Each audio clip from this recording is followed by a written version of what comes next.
Fala galera, sejam bem-vindos ao canal, e para mais uma história de terror.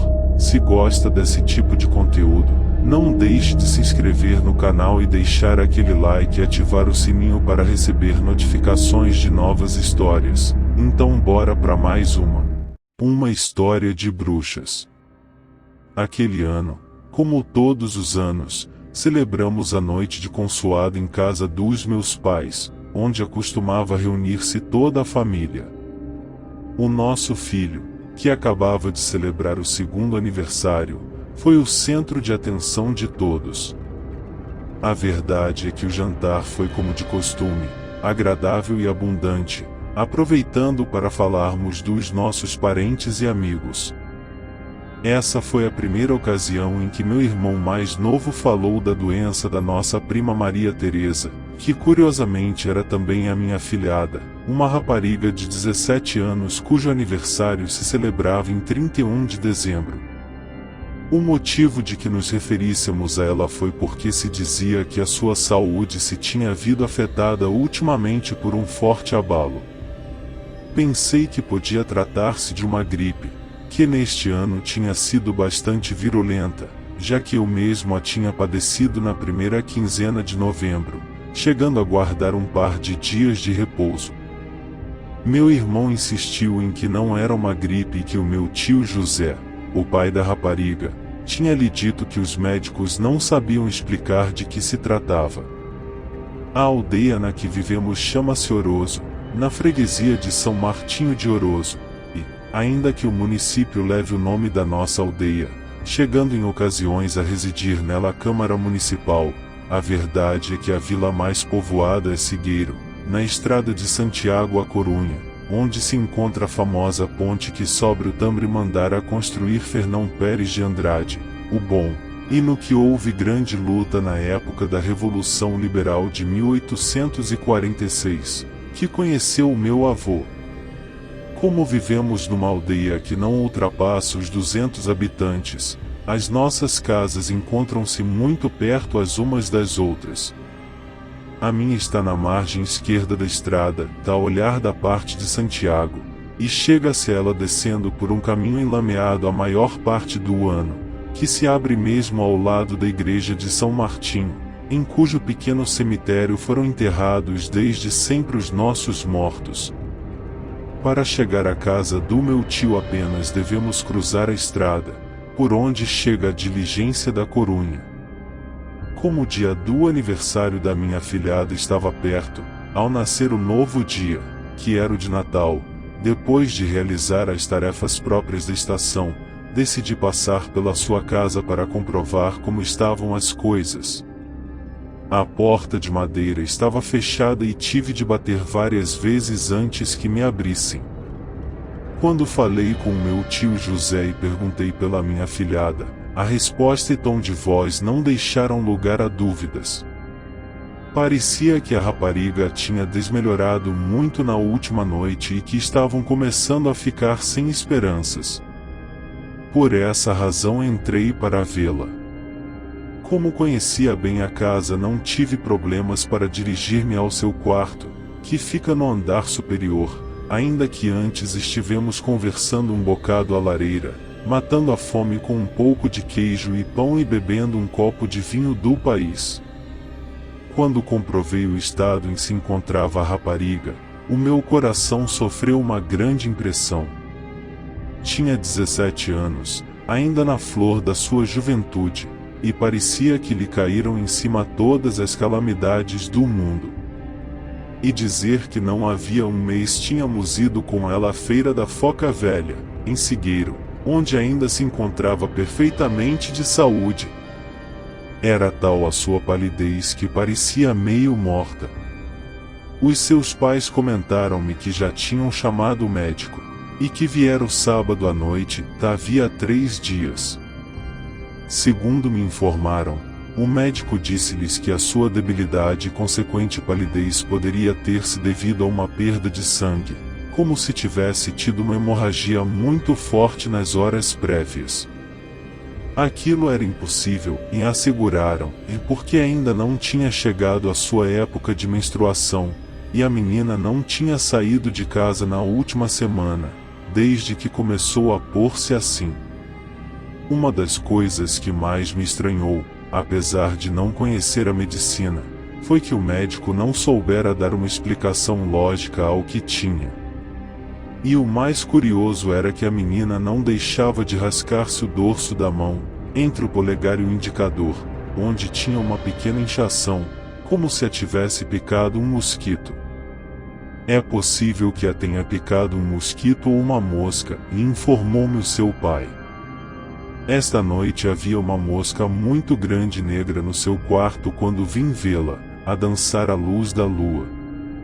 Seriam 2 da manhã. Como não queria fazer ruído, abri a janela e a mosca saiu voando quase ao instante. Foi bom, porque assim não tive de fazer ruído e acordar a minha filha. Só de manhã me dei de conta da palidez do seu rosto. E é curioso, parou um momento, como se estivera a pensar para si, e ontem de noite quase estava bem de tudo, e mesmo chegou a levantar-se um bocadinho. Mesmo chegamos a crer que já se estava recuperando. Uma mosca? É curioso! Exclamei. E é que um momento antes tinha visto uma mosca preta e grande pousar-se no vidro da janela pelo lado de fora, seguramente atraída pela luz de um candeeiro que tínhamos acendido para entrar no quarto e que agora repousava sobre a mesa de cabeceira. Neste mês os dias eram tão curtos que quase tínhamos que estar todo o tempo com luz artificial, mesmo agora que era dia, e isso devido às imensas nuvens cinzentas que toldavam o céu, assombrando-o todo. Não obstante, se tiveres alguma pergunta a fazer, acrescentou o meu tio, e o médico ficou em vir hoje, na diligência que esta tarde sai de Santiago, e assim poderá dar-nos razão do que está a acontecer. Como amanhã estava a transcorrer rapidamente a hora do almoço estava a chegar, despedi-me dele e da sua senhora e comentei que voltaria aquela tarde, para observar a evolução da menina e ver se o médico nos explicava de que se tratava aquela enfermidade. Dirigi-me ao forno, que fica quase ao lado da casa do meu tio, para comprar um pouco de pão.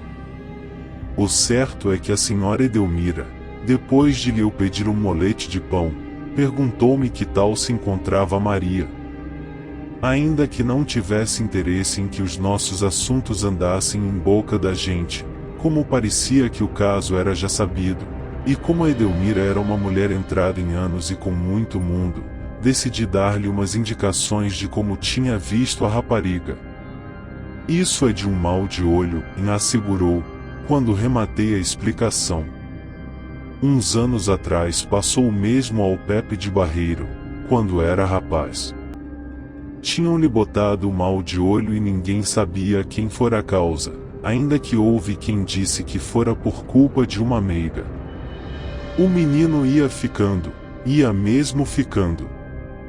Estava comido por dentro, pálido como um morto, e quase sem forças.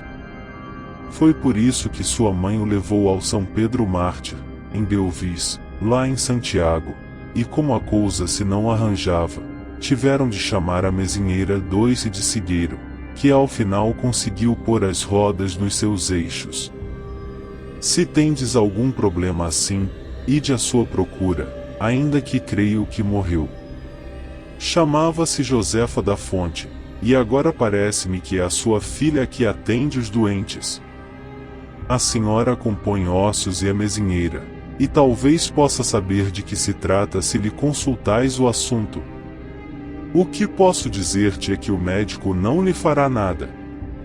Ao princípio, não quis fazer caso às palavras da senhora Edelmira. Contudo, de volta à minha casa, ia dando-lhe voltas e voltas aquilo do mal de olho. A verdade é que na nossa aldeia sempre que alguém tem alguma doença que os médicos não sabem tratar, todo mundo diz que essa pessoa tem um mal de olho. Decidi aguardar a evolução de Maria, confiando nas medicinas que lhe tinha receitado o médico e no repouso. Porém, Quando aquela tarde voltei pela Praça do Conselho, onde fica a padaria, entrei para falar novamente com Edelmira e fazer-lhe algumas perguntas que não deixavam de rondar minha cabeça. Aguardei a que não estivesse ninguém dentro para entrar. E isso do mal de olho, como se pode solucionar? Ela pôs cara de sabê-lo tudo, como se por dentro já aguardasse a que eu lhe fizesse esta pergunta. O melhor é não termos de chegar a esse extremo, por isso eu ando sempre com um alho na algibeira e com uma estampa da Virgem do Rosário, que é muito milagrosa. Mas se a doença chegar finalmente, o melhor remédio é afumar o quarto onde descansa a doente, e dizer uma oração, mas não sei se isso dará bom resultado se não está a mezinheira diante. E não há outro remédio? Insisti eu. Se a doença não for devida a um mal de olho, mas ao feitiço de uma bruxa, às vezes funcionam as boas ervas, uma réstia de alhos para afastar os maus espíritos ou um dente de javali. Mas sem ver a doente é muito difícil poder dizê-lo. Quando cheguei à casa do meu tio, a sua mulher, que foi a que me abriu a porta, informou-me que o médico tinha chegado e que já estava acima. Não aguardei nem um segundo a subir as escadas, quase a correr. Mesmo assim cheguei a tempo. O médico estava a auscultá-la e a tomar-lhe o pulso. À luz do candeeiro, as caras da doente e do médico pareceram-me sumidas, uma em maior doença e a outra em profundos pensamentos. Tivemos de aguardar uns minutos até que o médico se ergueu e veio falar conosco. Está pior do que pensava, confessou. É preciso que guarde um repouso total durante uma semana e que não faça esforços. E o mais importante, deve comer muito para recuperar-se da perda de sangue. A perda de sangue? Perguntou o José. De que está a falar? Sim, da perda de sangue. E não me venha outra vez com isso de que não perdeu sangue. É a única explicação. Todos os sintomas parecem indicar isso. E não deixou que ninguém discutisse com ele acerca daquele assunto. Assim e tudo, e ainda que estive a ponto de dizê-lo, guardei aquilo do mal de olho para quando o médico se foi embora. O meu tio não quis acreditar ao princípio em nada do que eu dizia, negou-se em redondo a encarar minimamente a questão. Chegou mesmo a ser desagradável e por isso não fiquei muito tempo na sua casa antes de apresentar as minhas desculpas e voltar aos meus assuntos. 2 dias depois, à hora do pequeno almoço, e nada mais ter saído o sol de dezembro, frio e duro, entre aquelas nuvens escuras como uma tumba, chamaram com força à nossa porta. O menino ainda dormia, mas eu e a minha mulher estávamos já acordados e vestidos havia tempo. A verdade é que não me surpreendi ao ver o rosto cansado e triste do meu tio. Está pior, confessou, nada mais abrirmos a porta. Estes 2 dias pareceu ir respondendo bem ao tratamento, mas hoje de manhã parecia completamente morta. Quase nem alentava. Tive de dar-lhe à força uns goles de aguardente antes que começasse a alentar de novo, muito lentamente. A minha mulher está com uma crise de nervos, e já nem sabemos que fazer. Pensei no que me disseste, quero que venhas comigo a Cigueiro. Tenho prontos uns cavalos. Estão aqui, à porta, e sinalou para 3 cavalos que estavam à esquerda, movendo-se nervosos entre a lama. E por que 3 cavalos, se somos 2? Perguntei. É por se a mezinheira decide vir conosco, e respondeu. Não quero que ponha a desculpa de que é longe e que não quer vir a pé. Talvez seja o momento de falarmos com o senhor cura. Hoje vai celebrar missa às 10 da manhã e interrompi. Talvez o problema de Maria seja mais dessa índole que assunto para uma mezinheira. Já falei com ele, e replicou. Quando lhe contei ontem os sintomas que apresentava minha filha, decidiu passar por casa. Aproveitou para confessá-la e para dar-nos uns conselhos. Parece que, ainda que não o diga explicitamente, também ele tem a impressão de que há algo maléfico neste assunto. Assegurou-me que podíamos contar com um pouco de água benta, por se queríamos rociar o seu quarto com ela. Eu, sem hesitar, aceitei ao instante. Colocaste água benta no quarto de Maria? Perguntei eu, ainda algo incrédulo. Ainda não, e mais farei esta mesma noite, confessou o meu tio. Disse que me oferecerá água benta, mas ainda não passei pela igreja à sua procura. Iremos agora, de caminho. Talvez a mezinheira saiba que fazer com ela. Se nos damos pressa, talvez possamos estar de volta antes de cair a noite, tendo em conta que temos que chegar a Cigueiro, procurar a mezinheira, convencê-la e trazê-la conosco. Não houve mais que falar. A verdade é que em dezembro o único trabalho no campo é o de cuidar os animais, e disso podia ocupar-se hoje a minha mulher. Em realidade, chegamos de volta quando a tarde estava a cair, e isso apesar de que Cigueiro fica bastante perto de Oroso. Só há uma longa reta de várias milhas, acompanhada por grandes carvalheiras a ambos os lados da estrada, com uma pequena colina que ascenderá ao final. Depois é tudo a descer em direção à ponte. Demoramos mais tempo em encontrarmos a casa da mezinheira do que supunhamos. Sabíamos que a sua mãe se chamava Josefa da Fonte, mas ainda não tinha morrido, era uma anciã de mais de 90 anos, que ainda conservava algumas das qualidades que a fizeram famosa nas redondezas. Foi aí aonde nos enviaram num princípio. O problema é que a sua filha não vivia já com ela.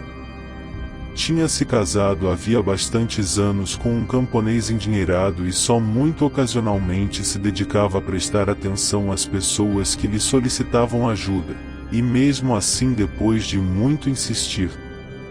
E nós queríamos que viesse conosco. Ao marido não lhe fez muita graça, mas como ali em Cigueiro conheciam bem a família Breia, por assistirmos regularmente às feiras que celebram aqui às terças-feiras, a primeira e terceira semana de cada mês, ao final acedeu a vir conosco, ainda que tivesse que deixar por uma noite, talvez fossem mais, segundo nos assegurou o marido e os filhos sozinhos. Esse comentário da senhora Josefa, e chamava-se igual que a sua mãe, daí a confusão ao perguntarmos por ela, foi quase clarividência. A verdade é que não ocorreu nada aquela noite nem nas duas seguintes. Talvez fosse pelas muitas precauções que tínhamos tomado.